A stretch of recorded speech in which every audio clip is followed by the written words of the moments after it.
তুমি এখন দেখছো খাঁটি ইউরেনিয়ামের এক ছোট্ট টুকরো। এই ছোট্ট ধাতুটির পেছনে লুকিয়ে আছে এমন এক শক্তি যা পুরো মানব সভ্যতার ভবিষ্যৎ বদলে দিতে পারে। ইউরেনিয়াম 235 এটি হলো সেই রেডিও অ্যাক্টিভ আইসোটোপ যার মাধ্যমে তৈরি হয় পারমাণবিক শক্তি। মাত্র 1 কেজি ইউরেনিয়াম 235 থেকে উৎপন্ন হতে পারে প্রায় 24 মিলিয়ন কিলোওয়াট ঘন্টা, মানে 1 কেজি ইউরেনিয়াম দিয়ে পুরো 1 লাখ ঘর 1 বছর চালানো সম্ভব। তুলনায় 1 কেজি কয়লা দিতে পারে মাত্র 8 কিলোওয়াট ঘন্টা শক্তি। এখন ভাবো, যদি ইউরেনিয়ামের উপর ভিত্তি করে একটি মোবাইল ব্যাটারি বানানো হয়, তাহলে তোমার মোবাইল একবার চার্জ করলেই 5000 বছর চালানো সম্ভব। হ্যাঁ, ঠিক শুনছো, হাজার হাজার বছর। ইউরেনিয়াম আসলে একটি পারমাণবিক ফুয়েল। এটিকে পরমাণু চুল্লিতে নিউক্লিয়ার রিঅ্যাক্টর ব্যবহার করা হয় বিদ্যুৎ উৎপাদনের জন্য। বিশ্বের মোট পারমাণবিক বিদ্যুৎ কেন্দ্রগুলোর অধিকাংশই ইউরেনিয়াম ব্যবহার করে। যেমন ফ্রান্স তার 70% বিদ্যুৎ ইউরেনিয়াম থেকে উৎপন্ন করে। আমেরিকার 90+ পারমাণবিক চুল্লি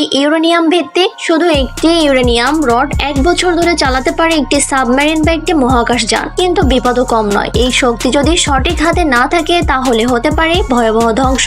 মাত্র 15 কেজি ইউরেনিয়াম ব্যবহার করেই তৈরি হয়েছিল লিটল বয় পারমাণবিক বোমা, যা ধ্বংস করেছিল হিরোশিমা শহরকে। এই কারণে ইউরেনিয়াম একটি দ্বিমুখী অস্ত্র।